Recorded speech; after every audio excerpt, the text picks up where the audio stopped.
are back again. Yes, it's Atlantic Discuss. My name still remains Adebalogo. I'm your host and moderator. Thank you, 7 continents of the world. I'm talking Antarctica, Asia, Africa, Europe, North America, South America, everywhere you may be. Thank you for your loyalty. We know you're always there for us. We see it in the subscription, we see it in the followership, we see it in your comment, and we see it in the general contact you make when you send emails to atlantadiscuss@gmail.com. I read everything and I've been responding to some, but they're quite voluminous, but we'll get there. We just finished a 10-part series on State of the Nation, Nigeria. I've never hidden it. My affinity and my soft spot for the largest concentration of Black people on the planet, which is Nigeria. And we had the most erudite Professor Ikedina Chipa to Tommy last week.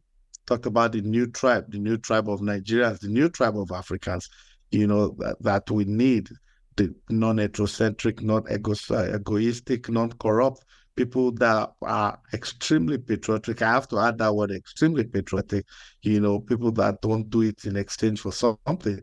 It has been tested before in India, the system of no tribe. We've seen it a lot in Asian countries. He has said it. I agree with him that most of the problems we grapple through today is just pure failure of leadership. It has nothing to do with tribe, background, or where you're from. But we're going to even take it a big step further today, because one of the problems we've had issues deliberating on vis-a-vis the Nigerian situation is our system of governance, is our constitutional system of managing the country. Indeed, Nigeria was colonized by Britain, who of course practice a monarchy kind of system, but the core system there is a parliamentary system. And President Obasanjo in 1979, when he handed over due to his connection with Jimmy Carter and the American, understudied the American system with some erudite scholars in Nigeria, and they decided to embrace the presidential system of government. Today, a lot of people think it's not working. Some people think it's expensive. Some disagree. Some people think the parliamentary system is the best. I mean, there are a lot of pros and for argument. Just today, President Obasanjo, former President Olusegun Obasanjo, who is the major stakeholder in all this, clearly said that Africa should not embrace wholeheartedly the liberal system of democracy, that if anything, we should conjure, look for a system that works well for all, that this current system that we practice is not African in nature. Yes, he believes we have to be democratic, but he does believe that we should evolve a system that works with our people, considering the level of multinationality, ethnic groups, and what have you. But we have our friend, our in-house consultant, our in-house analyst, our in-house, the member of our editorial board, Adejuwon Jory. Today is our guest, is back after a while, and we're going to talk about the constitutional system for democracy, and we're going to look at parliamentary or the presidential system, which works better for us. And if there's any other third way, like President Obasanjo said, that we have to adopt. Adejuwon Jory, welcome to Atlantic Discuss. Thank you very much, Mr. Balogun, for having me once again. Thank you back. Thank you. How are you doing today? We missed you. Very well. Okay. Typical Atlanta Discuss tradition, we'll go for the jugular. So, you know that the presidential system has been there. People have complained about it. But now we really want to hear you. I know you're an authority on this. You've done the research on it. You looked at how far we've come, as a country since independence. You've looked at other countries. But do we have a clear, before we even go to the nitty-gritty, do we have a clear failure of leadership? Because everybody I talk to, everybody I've spoken to rather, think there is a clear failure of leadership. That doesn't matter which system we practice, that we're just suffering from failure of leadership. Do you agree with them? Absolutely. We have a clear failure of leadership. We also have a clear failure of followership. So I have graduated from strictly focusing on the leadership over the years. And when you look at the Nigerian debacle closely, more and more, you would see that it goes both ways. There's a total failure of leadership. There's a total collapse of citizenship and followership as well.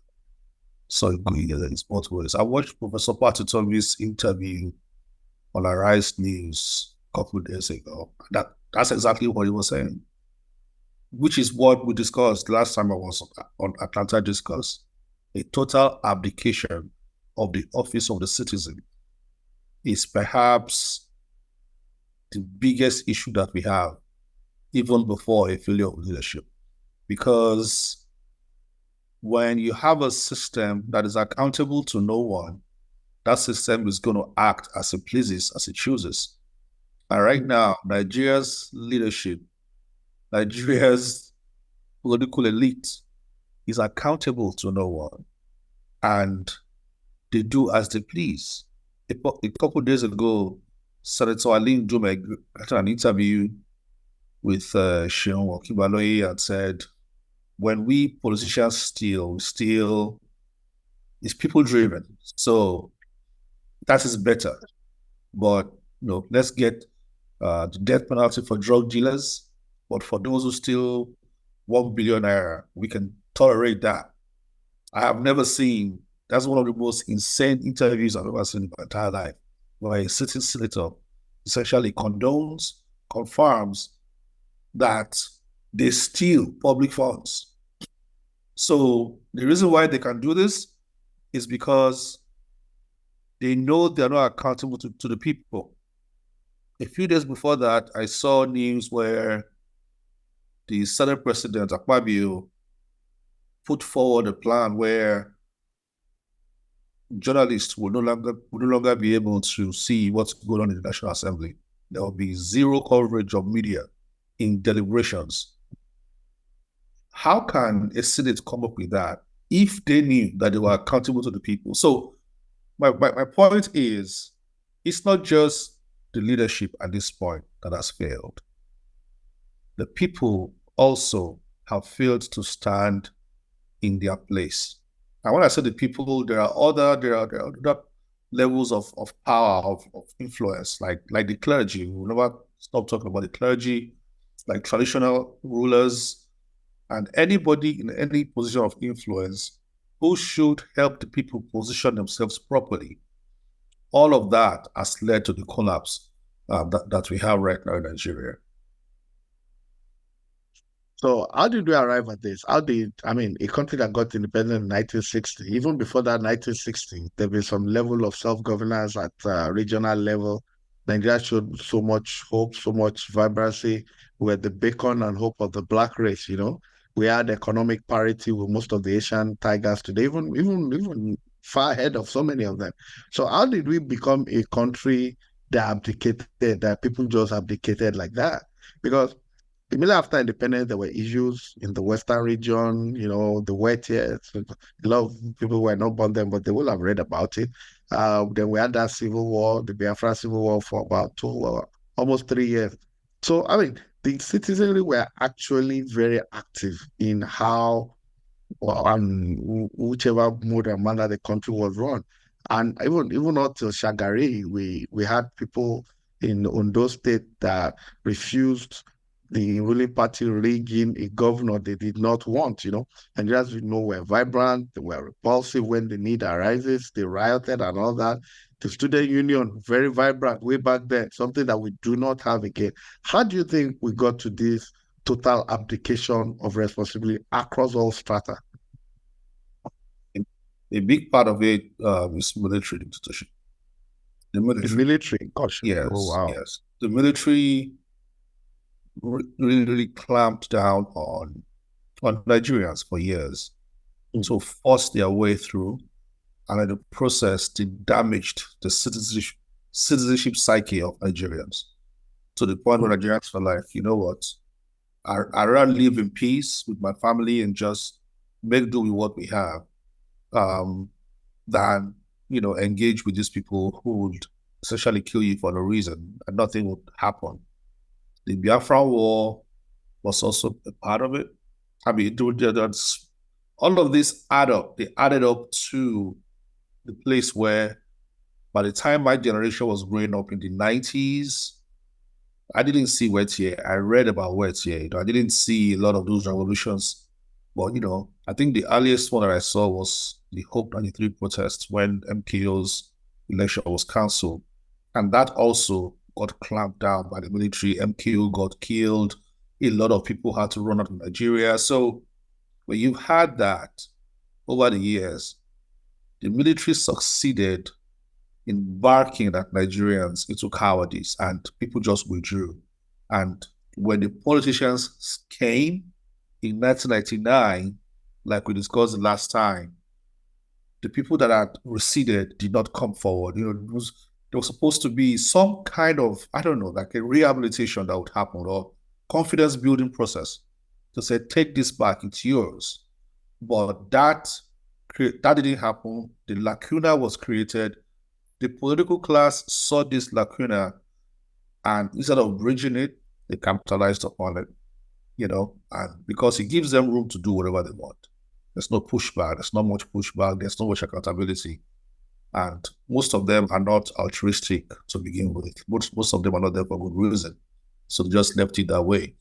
I heard comments like Nigerians are dogs that bark but can't bite, things like that. So that is how we got here. But for today's discussion, we'll talk about, the form of governance between parliamentary and presidential, which is something that some people are bringing back because of a lot of people are talking about it. That's why we have brought it forward there.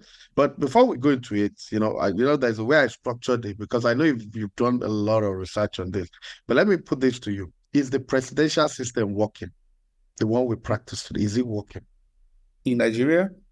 Yes, in Nigeria. Oh, it's not working for Nigeria, but nothing can work for this Nigeria. Which is the crux of my of what I want to talk about today. All right. Let me understand what I'm saying. Take it from there. Yes. Okay. So the crux, like I will use this slide, but there's a particular slide that I will just one that I will share. But if you look at Nigeria's history, first of all, Nigeria was created not for the benefit of Nigerians. And I think this might be a root cause analysis that we cannot overemphasize. If we understand that what we were handed was not meant to benefit us, was meant to entrap us, and what we've been doing, we have not properly sat down to re-engineer what we were handed. We were handed a damaged product, or a product that was not intended for our success. So what I believe our ancestors should have done, which I believe they tried to do in 1963, was to re-engineer the system to meet our realities for our own benefit. I do not think Nigeria has done that properly. Now, as of 1960, Nigeria, we had a parliamentary system, the same parliamentary system that people are talking about right now is what Nigeria had at independence. At that time, we were some kind of constitutional monarchy. We had the Queen of the British monarchy as essentially the head of government. And then we had a parliament that was headed by the Prime Minister and the Governor General, which the Prime Minister was Tafawa Balewa, the Governor General was Nnamdi Azikiwe. In 1963, which is 3 years after independence, we decided to become no longer a constitutional monarchy, but a republic. So we did away with the British monarchy being our head of government, and then replaced the Governor General's office with that of the President, which was still Nnamdi Azikiwe. But the function, the head of state was the British monarchy, but he became the President, and the Parliament stood as he was. Now, between 1960 and 1966, when we had our first and second republics, and it was parliament. And what's the difference between a parliamentary system of government and a presidential system of government? The fundamental difference is that the head of government emanates from parliament, comes out of Congress. It's a system that's used, in the world in many, many, many countries. The UK, our colonial master, which is what they gave us on the left, they use the system and a couple others.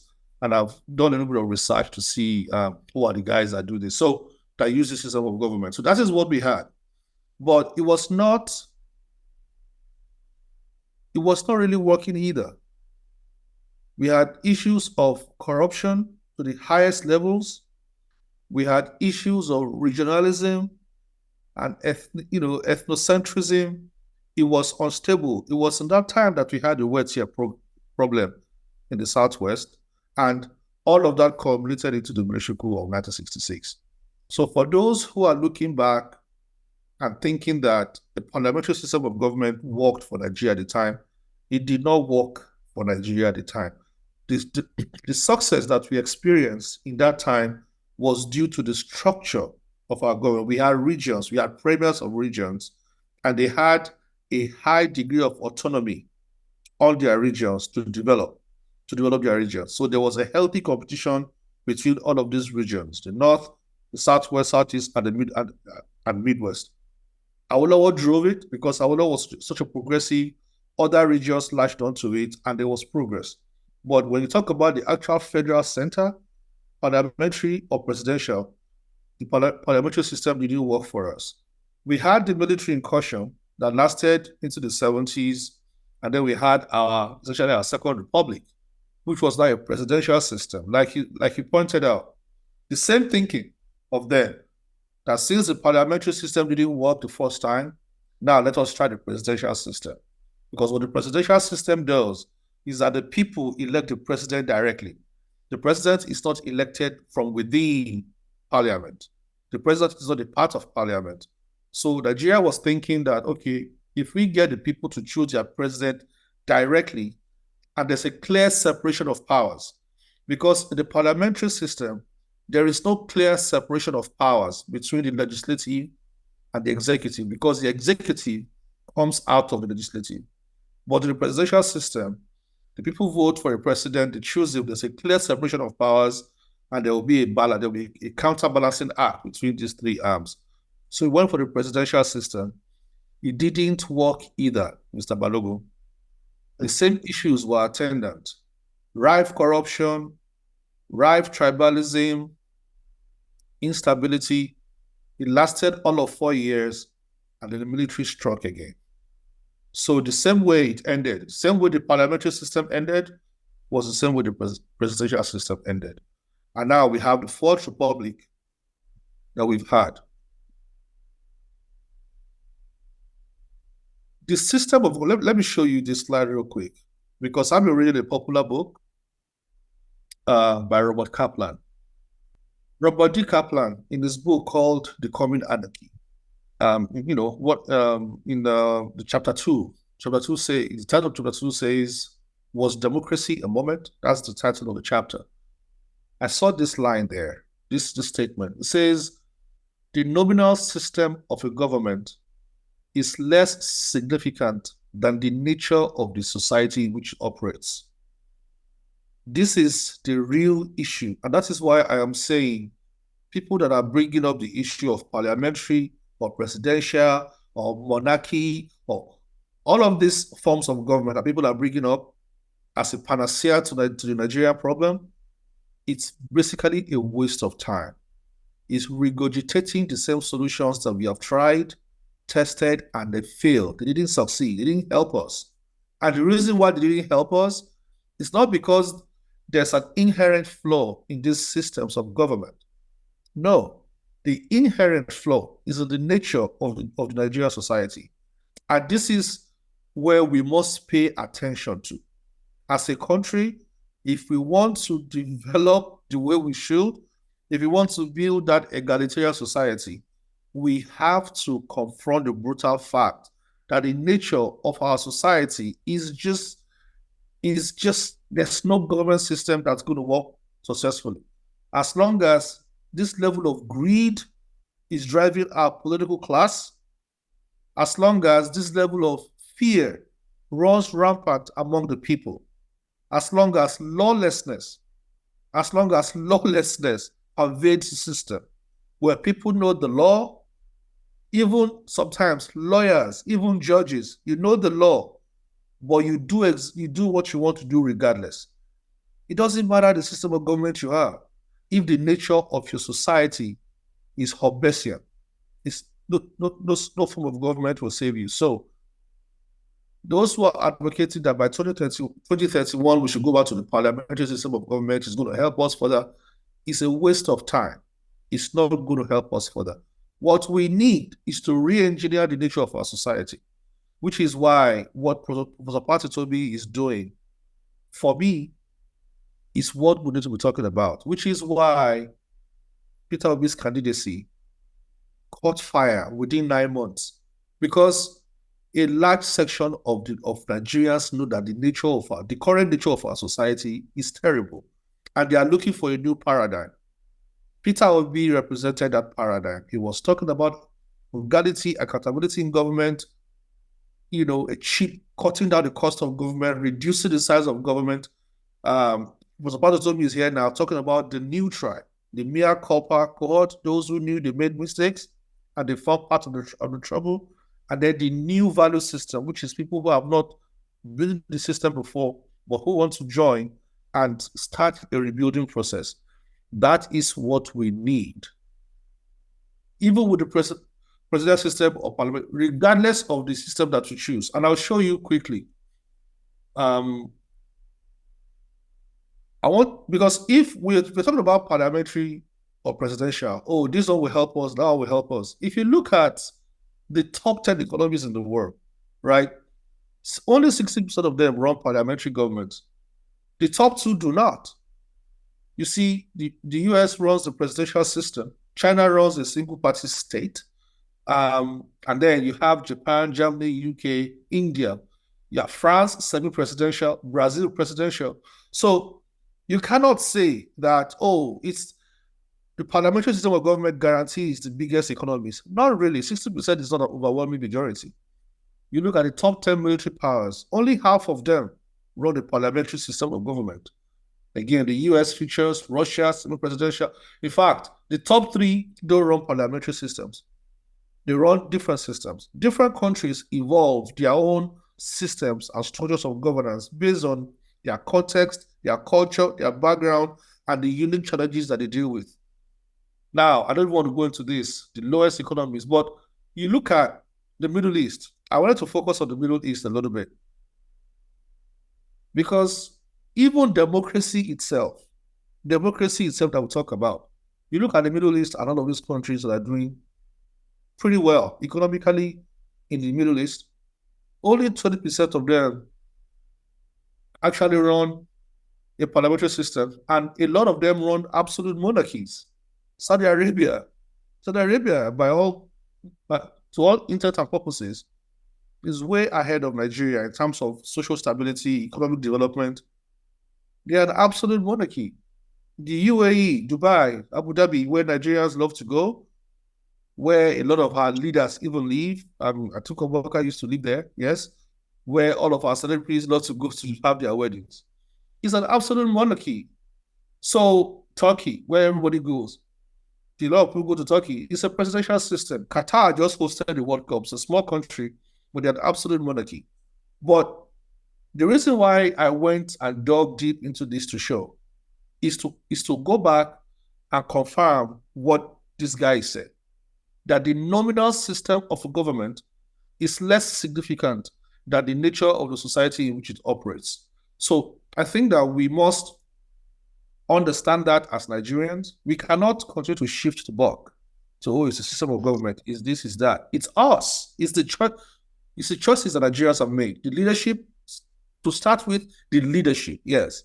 The political class, the traditional institutions, the clergy, the culture that we have created, the way of life we have created, the classes that we have created, the looting that we have tolerated, the corruption that we have tolerated, the rampant and disgusting tribalism that we have created. These are the real issues. And until we decide to attack those issues, you can keep trying all forms of government that you want. None of them is going to work and solve the problem that Nigeria has. So I was going to ask you which system should we adopt. But for what you've said now, it doesn't matter which system is adopted. It's still failure of leadership. You understand? The culture of the country itself, it's a big problem. Is that what you're trying to say? Okay, fantastic. That's exactly what I'm trying to say. Yes, it's like you and Professor Patutomia, you have the same agenda. Because he's saying that the new tribe that it's trying to create, they're going to launch October 1st. I'm sure they need people like you there. you know. Now, what he's saying is that if we can reorganize ourselves, recalibrate ourselves, those that belong to the new tribe, people that eschew tribalism, bigotry, religious extremism, and all that, if they come together, they can try, there's a trickle down effect. It takes a while, but they will gather, blow up in number and all that. But my question is this: Nigeria is a country that's destroyed all its good people, all its sincere people. You understand? While I respect what Professor Tommy is doing, while I respect what you're postulating, about people being more patriotic and that, but you can see that the percentage of patriots is abysmally negligible. Now, according to you, and I agree, a lot of citizens have abdicated responsibility. As a matter of fact, the intelligence, both internationally and locally, have abdicated responsibility. So, how do you now ever get to a place where people will live up to the belief? We can't even organize free and fair election. I say that all the time. And until we do that, we are playing. I was reading Professor Odinkalu also. He's done so much on the judiciary. For every decision, he says it that can I see, can you see, he has proven beyond reasonable doubt that our judiciary is even worse than most of the morally decadent institutions we have. So, and Professor Basso, as a Professor Basso, General Basso, the former president of Nigeria, said just today or yesterday that we cannot afford to embrace democracy as the world preaches it, whether it's presidential or parliamentary, that we should create or evolve one that suits us. So if, for example, we want to listen to President or former President Obasanjo, how do we evolve a system that suits us? What are the things we're going to look at? Can you help us in that regard? Yes, but before, let me just share one more thing about No, no, the no. Go ahead. You have the nature of our you're in charge. society. Yes, Yeah. because I have quoted Robert Kaplan. I would Mm, like to show you. I'm sure you're familiar with this quote from Chief Awolowo. They are very, very nobody. You can disagree with Chief Awolowo's politics. You can disagree mm, with the decisions he made during the Biafra War, but mm, nobody that I know, dead or alive, can question his understanding of Nigeria and Nigeria's problems.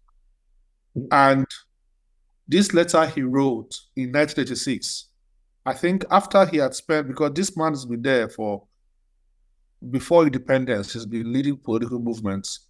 He ran for president many times. He went to court. So he understands the Nigerian system. A lot of people say he was rigid, he was too principled, and that is why he didn't succeed, which is an indictment on Nigeria anyway, because the mm. principle is supposed to We succeed. don't Yes, like the good people. yes. But I wanted to highlight this issue for our viewers, this statement for our viewers. You can go and read the Mm, entire letter because it was a letter that was written to him in mm, 1980s when somebody, I think it was Babangida who asked somebody to head a parastatal, and the person said, "I will go to Chief Awolowo. I will invite Chief Awolowo to come and work with us because this man knows what we need to do." So this person approached Chief Awolowo to say, "Chief, please come and help us. Come and contribute again to Nigeria." He says, at the end of the day, when we imagine that the new order is here, which is why these people are proposing this whole parliamentary system to start anew, when mm, we imagine that the new order is here, we would be terribly disappointed. So, in other words, at the threshold of our new social order, we will see for ourselves that as long as Nigerians remain what they are, nothing clean, principled, ethical, and idealistic can work with them. And Nigerians will remain what they are unless the evils which now dominate their hearts at all levels and in all sectors of our political, business, and government activities are exercised. This is this is the most accurate picture of the nature of the Nigerian society. He says nothing clean, principled, ethical, or idealistic will work. When America started the presidential system of government, it was idealistic because it didn't exist before. The mhm. position of president did not exist anywhere in human history. I keep saying it. George Washington and his team created the position of president. As a matter of fact, They offered him to be king because that is what they had known. That is what human history had known. He said, no, I don't want to be, I can't, you see, you cannot replace one monarchy with the next. Let us try a different system. So they created this system from nothing. This is the same system that has now gone all across the world and has helped many, many other countries and has helped America to become what it is today. So there is a place for the idealistic. If you can think about it and you can create it, if you have good founding fathers. Today I watched a documentary on Taiwan because I was interested to understand how did Taiwan become the base of the microchip industry? 60% of all the microchips that are produced in the world are produced on that tiny island of Taiwan. 26 million people, just a little more than the size of Lagos in terms of population. So I want to understand how this happened. It was 7 gentlemen who met at a coffee shop, a soybeans coffee shop, from different walks of life, some from government, some from private. 7 of them did over coffee. They were part of the elite of Taiwan. They decided that what do we need to do to move our country forward? Then they thought about it as a brainstorm. They said, okay, we need to focus on a niche area where not many countries are currently playing. We need to focus on it, put all our energies behind it, and dominate it.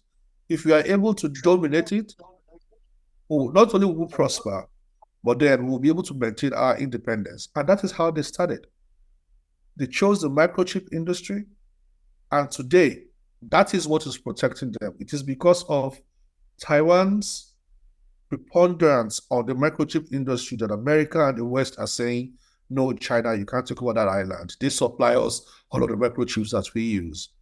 So there is a place, because recently I've been accused of being idealistic with my thoughts about Nigeria, that my thoughts are not practical in Nigeria. Like, there is a place for the idealistic. Any country that you see that's great today, somebody somewhere sat down to create something that wasn't there before, and with commitment and a good value system, they will take it from what was idealistic into practical.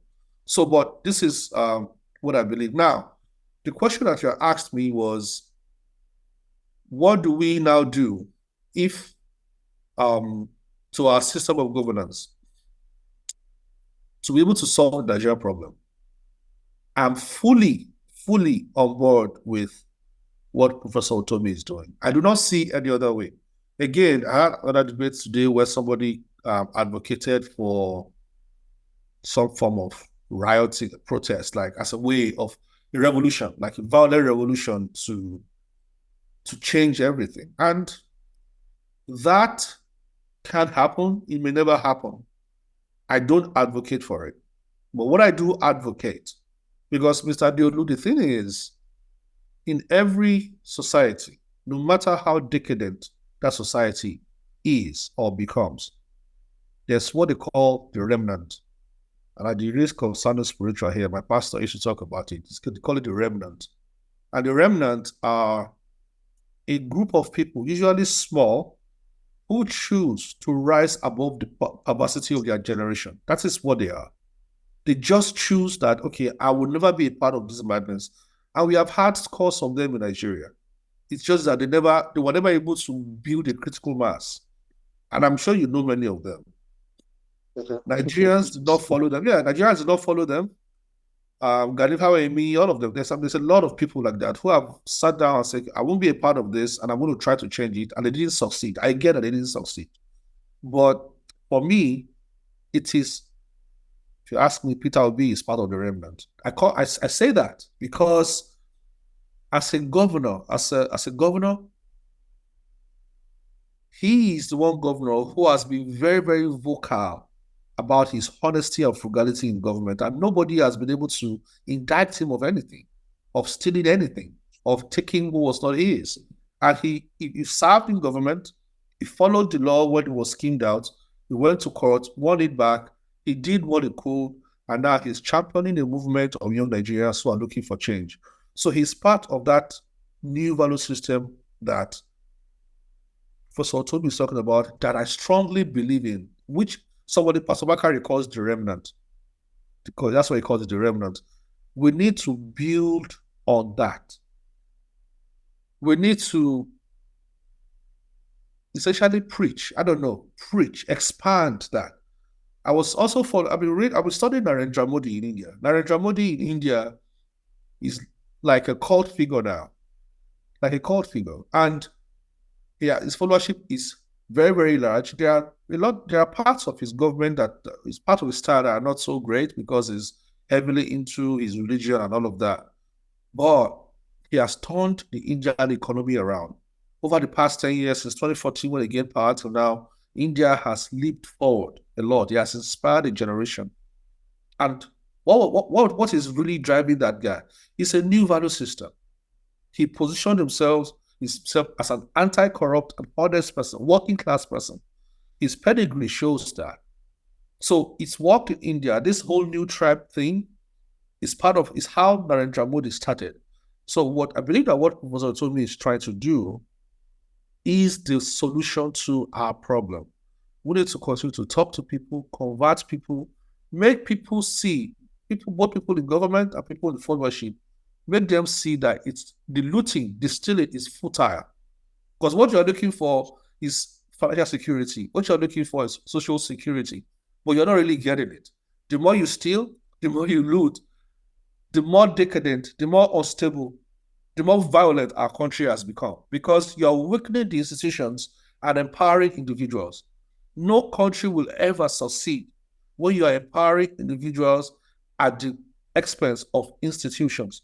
The power of the West, America and the West, is the empowerment of institutions, which is why countries like Russia will never meet up with the West.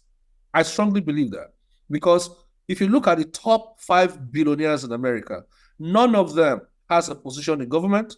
None of them needs a direct association with any government that exists. Talk about Elon Musk and all these tech guys. But if you look at Russia, you see that most of their billionaires are attached to the resources of state. They are directly from the resources, not from innovation and thought and independence and liberty. As a country, the corruption, the looting, the selfishness, the greed is raising lots of billionaires. Yes, raising lots of millionaires. But when you look at the overall country, the overall size and position and state of the country, the institutions are getting weakened, the infrastructure is getting weakened, it's not sustainable. There's no looter in Nigeria now that has any peace of mind. You can't have peace of mind. Doesn't matter how much security you have in your convoy. So the real way out is to build a better country. And we need to continue to spread that message. We need to support people like Professor Tomi. We need to support people like Peter Obi, who have been able to combine, both worlds, business success, government success, and now, bringing young people in and continue to expand that pool. Like I said before, if the obedient movement were able to get 12 billion votes at the first try at president, I believe that over the next 4 years, we can even do more than that. We can do more. I think they had 6. I think I wanted to say 6 million. Was it 6 million? Yeah, it was 6. My bad. Okay, 6 billion. Yeah, the president had 8, I think. Atiku had 6 million something, then Obi had 6 million something. So he matched. Exactly. So there was a match. Labour Party before Peter Obi, what was the highest they ever got without the William movement? I don't even think they ever got 1 million people. So you think if the opposition, people like Obi, with the way they're going, bringing in youth on board and all that, and the likes of Professor Toby, you think there's still hope for Nigeria? Yes. As long as that pool keeps expanding, yes. As long as that pool keeps expanding, you see, like there needs to be the movement, and then there needs to be the political party. And the movement needs to be the filter through which any candidate's proclivities are measured. Any candidates, what qualifies them, their value system, their history, their antecedents. The movement needs to be a sort of filter of values through which and everybody will be put through. And if you don't make it through, you won't even get into the political class of that movement at all. So that way, you can increase the pool of people who are willing and ready to serve in government for good purpose. I do not advocate, that is my own definition of revolution. That is my definition of revolution, because it's changing the status quo by changing the people. It's slower than a violent revolution and takeover of state and things like that. It's slower, it's more painful, but I believe is the long-term way to do it. Is the surest and long-term way to do it. So I hope that man, like the movement that is being built, just look at this. We have the governor of Abia State, Governor Oti, right? Mm-hmm. And he came from Labour Party. Is that correct? Yes, Alex Oti is Labour Party. Good. He came from Labour Party. You can see that there's a succession from the Obi governorship. Peter Obi went around the country talking about the things he did and the choices he made, and the obedient movement followed him through the vehicle Labour Party. We put all of these guys in position. From there, Governor Oti has come. What I'm describing is, imagine we're able to get 3 more of such Governor Otis, and you can see the amazing job he's doing. Everybody in his state is talking about it. Yes. So if we continue to replicate that year after year, because America, so you and I live in the United States, and we see the country how it is now. America went through the same process. Their issue was not corruption, it was racism. That was their issue. What corruption is to Nigeria is what racism and racial injustice was to America. It was a cancer. It was a cancer in the bones of this country. It was very, very hard. But over years, more and more people got awakened, increased agitation. There was a civil war that was very, very bloody. But apart from that civil war, it was a lot of planning. There were protests. Yes, there will be protests. There will be stand-up, civil disobedience. That's all part of it. But with what they went through over the past 200 years, 250 years really, they have continually cleaned up their system to where the country is now. It's still not perfect. But they are not where they used to be, and they have made tremendous progress. They have been able to harmonize the talents of everybody, Black people, everything, to the benefit of their country. So in Nigeria, in 60 years, we have not made the progress that we need to make. I understand that. But it will be a mistake for us to throw our hands up in the air and say it will never work, and grow impatient and leave it alone. No, we must be committed to the long game. Change agents in Nigeria need to be committed to the long game. You must take it as the way a Christian takes Christianity, the way a Muslim takes Islam, which is a long-time commitment to a spiritual ideology that you're going to live and die with. That is what national transformation is. You're doing your job, you're doing your career, you start a family, you send your kids to school. You are still committed to that goal of contributing your own in whatever way you can to any movement, any structure, any organization that you can see represents what you want to see, and you continue to build, you continue to evangelize, you continue to get more people to buy into the vision. And then at some point, there will be a scattering abroad. There will be, it will gain that critical mass that will be able to now topple the system effectively. Because that is where we are trying to go. Effectively topple the system. It will be that mixed with the frustration because like I said, eventually everybody eye will clear. Right now, there's a lot of people are stealing money. Those who don't have access are waiting to steal theirs. So they don't want to be in any revolution and things like that. But eventually everybody's eyes will clear that, okay, this is not the way. If we continue and we are very close to that point. If we continue like this, most of us are going to die poor and hungry. So we need a new way. When that frustration meets this new tribe, yes, when that frustration meets this new tribe, and there can be a toppling, and then the people who are at the top of institutions and government belong to the new tribe, either by actual membership or just by their own belief system, just by their independent belief system.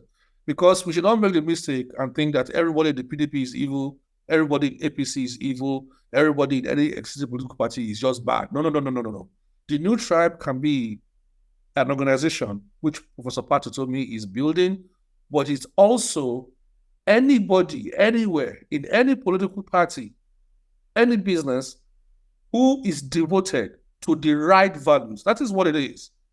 So when people find each other like that, they strengthen each other, and they're able to turn out. When Dora Akunyili, late Dora Akunyili, came to NAFDAC, right?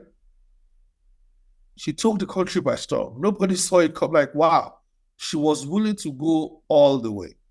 The problem is that we didn't have enough Dora Akunyilis across different sectors at the time. So these people are there. They might not even be politicians.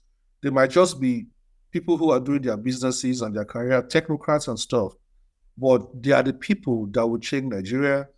And I believe that our job is to continue to find such people and bring them on board, regardless of whether we stay as a presidential system or as a parliamentary system. I truly, truly believe that.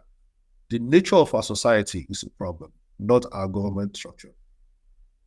Fantastic, fantastic. You always live to the billion. We're still on Atlanta discourse.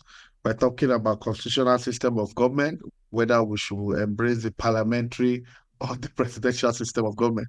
Our guest, Adejuwon, our in-house consultant, have made it very clear. It doesn't matter which system we practice. It's the failure of leadership, the sincerity of purpose. If we don't meet the right deliverable, don't elect the right leaders, if people do not have the patriotic know-how, if they don't believe in what they're doing, if corruption still holds sway like it does today, the cankermong that is well embedded, we eat into the fabric of the society, which is exactly what is happening now. It's cancerous now. We might have to chop off a leg or two now, to make progress. Here we embrace all facets of humanity to disseminate positive news in a world filled with a lot of bad news, we give a voice to the unheard. We balance the information equation always.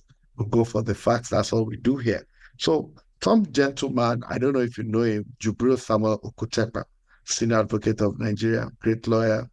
And he said that let me read it the way he said. He said, if democracy fails, the legal profession should be blamed for it.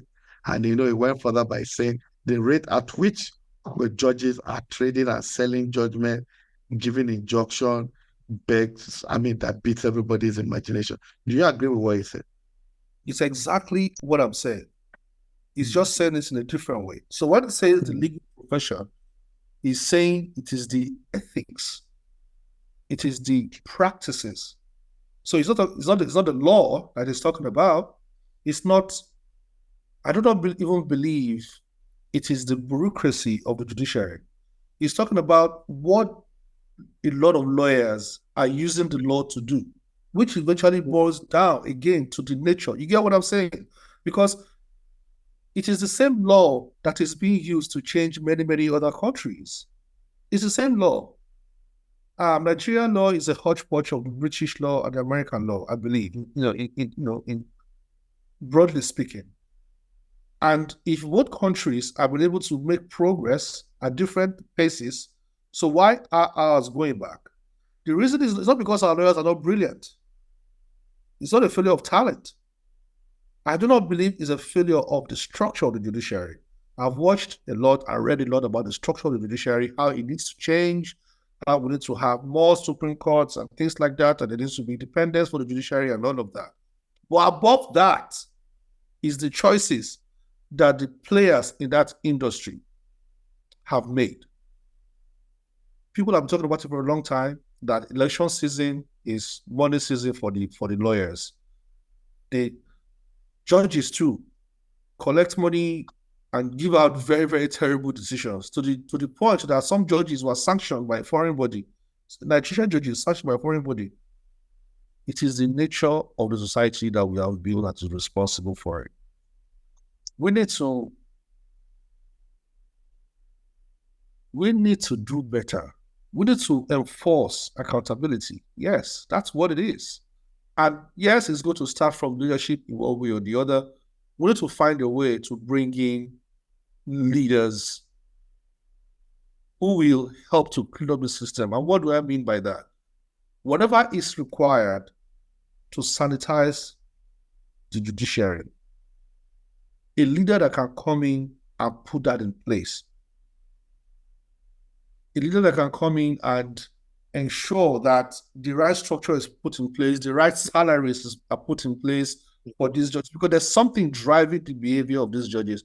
There was somebody that made a breakdown recently of how much a judge makes. I believe it was a retiring judge, but talking about how much he made in his career and things like that. And it was so abysmal. So until Nigerians exercise the evil in their hearts, the need for instant wealth, the desire to model up the system for personal gain,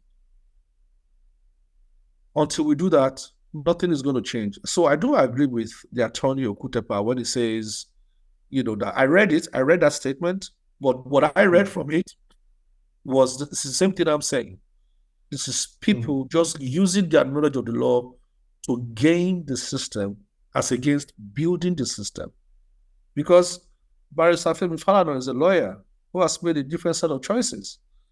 Chief Gani Fayemi was a lawyer who has made a different set of choices.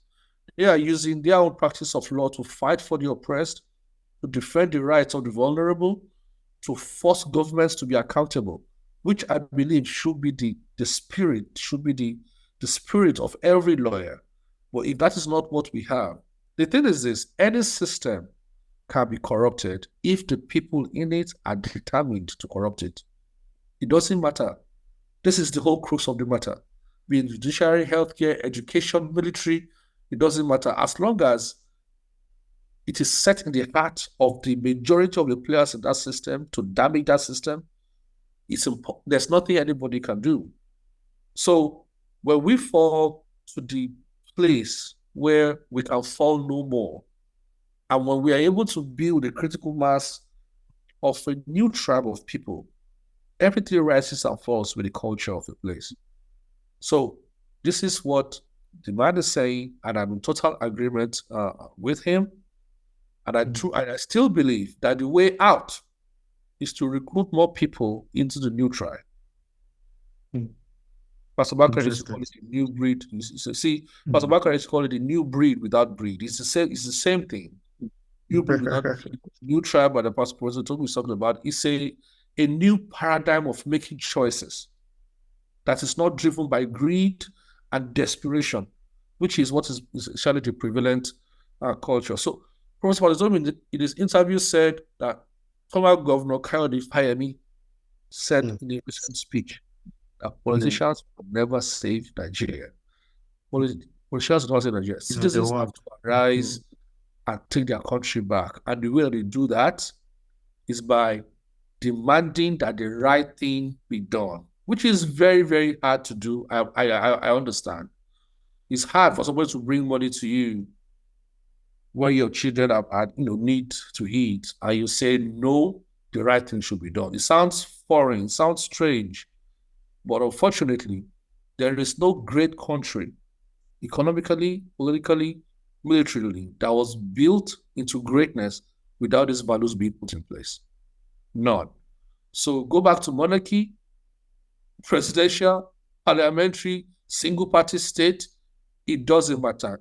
What President Obama just said is true, but it doesn't matter which system you choose. You have to change the culture. We have to find it. That is where our real fight is. If there's any new fight that needs to be had, that is where the fight needs to be. How do we change this culture?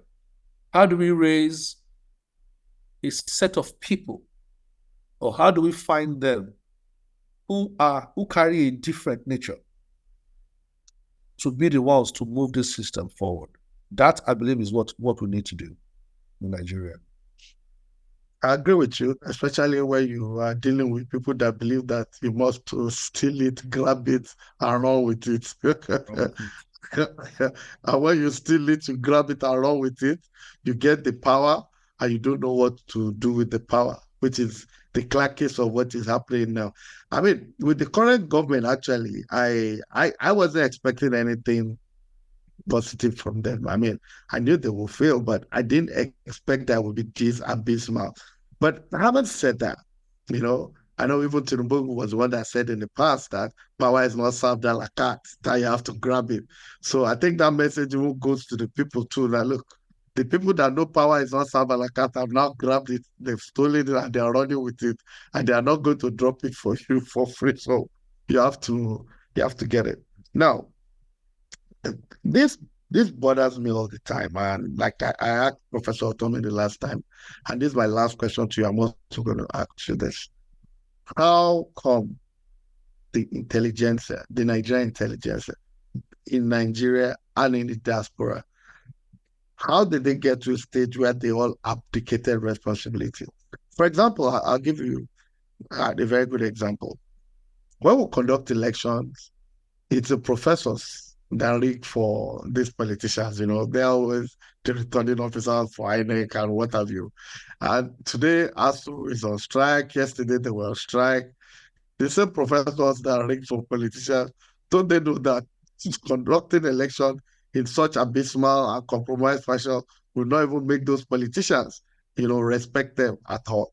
So, which goes back to what I've said. That's just an example. So, how did we get to a stage where intelligence, the Nigerian intelligence, the African intelligence abdicate responsibility outrightly, where you have the lower urchins of the society managing the affairs, you know, steering the ship of the nation, making the ship now near rudderless, if not totally rudderless. I know why I added the diaspora because a lot of people, professors, diasporas have gone home. A lot of diasporas have gone home, and there's very few uh, record of diasporans that acted above board, and that percentage is also negligible. So, how did we get to that stage? Over to you. Thank you for that question. I think it's a very good question. I love this question, Mr. Balogo, and my answer is going to be controversial because it's going to be indicting the whole of people. This is what I believe. See, intelligence. We're not scared of controversy here. We just go for the joke. Well, yeah, I'm glad. Because this is one of the real problems. And I mentioned that before. Intelligence, absence of courage is nothing different from a database system that just has data on a computer. Like, it's useless. It's useless. Part of what makes an intelligentsia, an actual intelligentsia, is the courage. So when you learn all of these things and you get exposure and you read books, after you get all of that, you now need the courage to engage the system where you live, where you exist, whatever system it is. There has to be a conflict. This is the problem. Our intelligentsia are desperate to avoid conflict. In one of Peter Obi's videos, he said Nigeria has become a case where the madmen have taken over the asylum. That is really what it is. But you have the people who know. Yes, you have the people who know, the intelligentsia. That's what they are. And I'm going to show you in a minute, Sarge, for you to see what I'm saying. The elites, they have education, they have exposure, they know how things should be. But because of the absence of courage, see, intelligence without courage is just acquisition of data. It's just words. You look at a man like Chiku Rivera, he was a medical doctor, was a trained medical doctor. Yeah, but when he saw what was going on, imperialism in South America and across different countries, he abandoned practice of medicine. He became a revolutionary. Intelligence should lead you to become a revolutionary in a system that is dysfunctional. But the system is functional. The intelligence you have will help you build and even better society. But in a place that is dysfunctional, there has to be a conflict between those who know and the mad people who have taken over the system because this will be displaced. If you look at America, do you know, sir, that it is the framers of because if you read the Federalist Papers, the things that were written in the Federalist Papers, the US Constitution, and all of those things. The framers of the Constitution, all of them carried guns in the American Revolution. There was no difference. It wasn't that they got some wild beast recruits to fight the war, while some people in suit sat down somewhere to create this amazing American system. Patrick Henry said, "Give me liberty or give me death." Those guys were very smart, but they also had the courage to face the evil of their time. Because this cannot continue to be. This is how it should be. So they will use what they know as the driving force to conflict with the system that is oppressing them and change it and build something new. So if you're asking why has the Nigerian intelligence, for all the knowledge we have, not been able to bring about change in Nigeria, is because in our intelligence, there's courage missing. In our intelligence, we are afraid of conflict. We do not want to conflict with the existing status quo.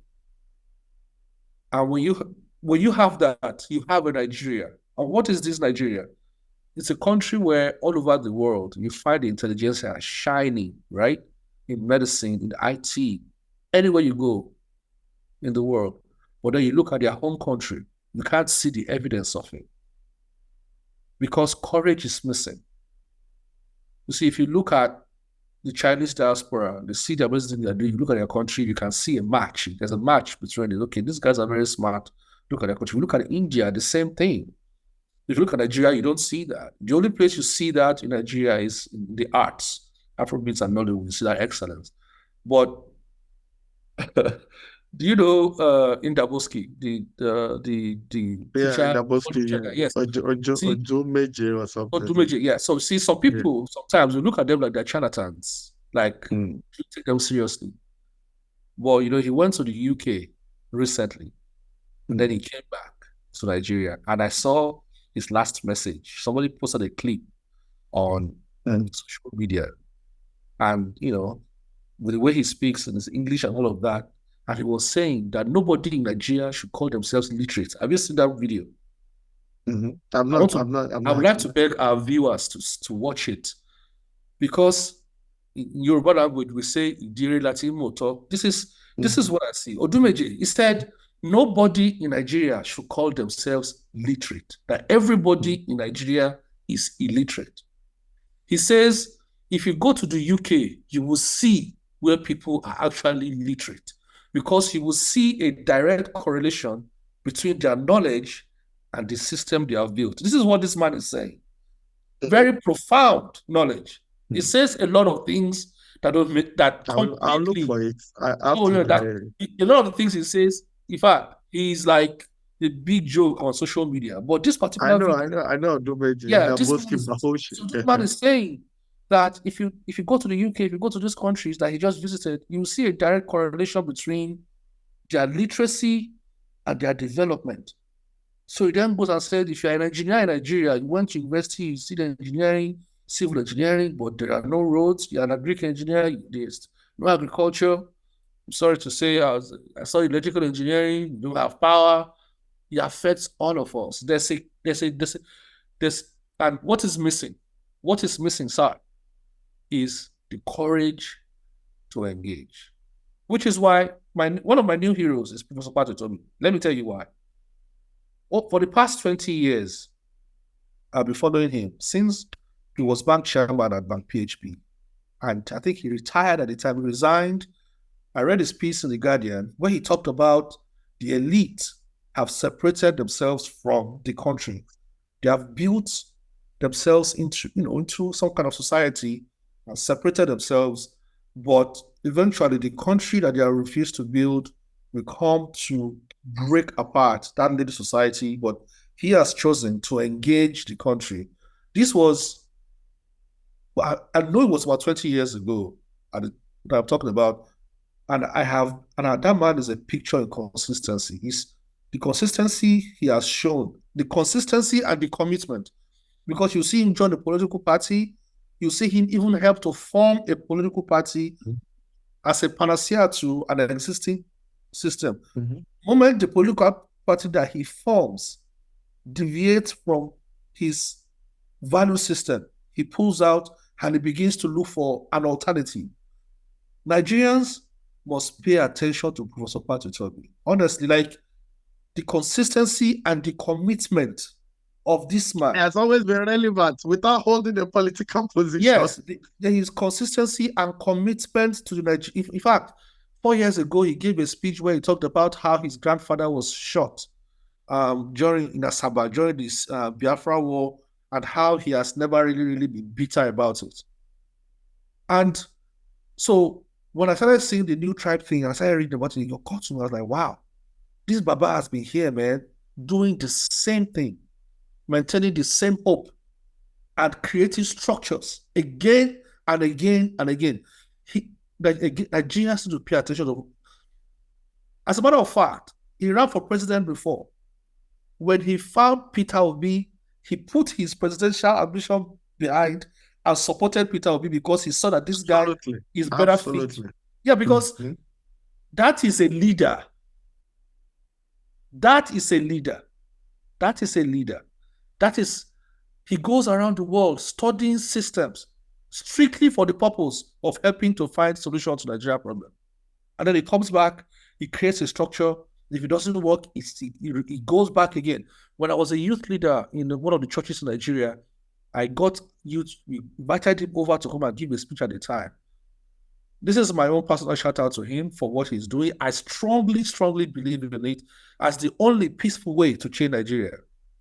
You understand? He is an example of the intelligentsia that is engaging. But yes, that is the answer. Professor Patu told me is the answer to the question you asked. He's come from intelligentsia and business success. He runs Lagos Business School and was constantly engaging all the way from that where he is up to the shop floor of Nigeria, constantly engaging and looking for a solution. If we can increase the number of people doing that, and the size of people they are reaching, that is what we need to do. If we can bring courage to match intelligence, without courage, you look like the people, Karl Marx, anybody we read about in history. Some of them propounded new ideologies, some of them propounded new ways of doing things, but you know what they also did? They also fought to bring those ideas into fruition. Lenin, even Sun Tzu, even to old ideologies. These were those old warriors. They were not just warriors. They were fighting. They were expanding an ideology that they either inherited or from their own observing the world around them, came up with how the world should be. And then they began to fight to put that in place. Intelligence and courage are Siamese twins when it comes to transforming nations. The major reason why Nigeria's intelligence has not brought change is because the courage part is not there for the large majority of intelligent people that we have. If we can bring that back, which is not easy to do because it's turning your back on comfort, turning your back on a lot of good things, so to speak, embracing an esoteric lifestyle. Because you look at Professor Patu told me, he could be as wealthy as any one of these guys right now. Like, I don't know how wealthy he is, but he could be the biggest banker in Nigeria right now. He could be that guy. But because he has chosen a different path, he has lost money. He has lost access to money. Yeah, exactly. So it's a lifestyle that currently is not popular in Nigeria, but is the way to bring about change. And this is a very, very, that's why I say it's a very, very good question. All of us abroad, in America, in the UK, wherever it is we are, we need to ask ourselves personally this question. Why did I leave Nigeria? Why did I leave the land of my birth? Why am I settled in this other country? No matter how settled we are, And if you ask that question deeply and answer it deeply, a part of it is a lack of courage. We gave up. We said, these people will kill me, let me run. And many of us did that. And we need to begin to reverse that. We need to begin to reverse that by putting some level of courage to our acquisition of knowledge and understanding in order to bring about transformation in Nigeria. Wow, that was awesome, man. Adejuwon Jory, patriot. Clearly, I've spoken well. We need a new set of leaders. You have called them remnants, yes. You've called them, Professor Tomo called them the new tribe. Pastor Bakar called them the new breed without the breed, you know. So we can go on and again. And well, yeah, well, I mean, I hate to put it this way, but we're hell bent on getting there. I'll play my role, you play your role. We'll continue to do what we can do. It's a wrap there. I'm sure our viewers are not disappointed.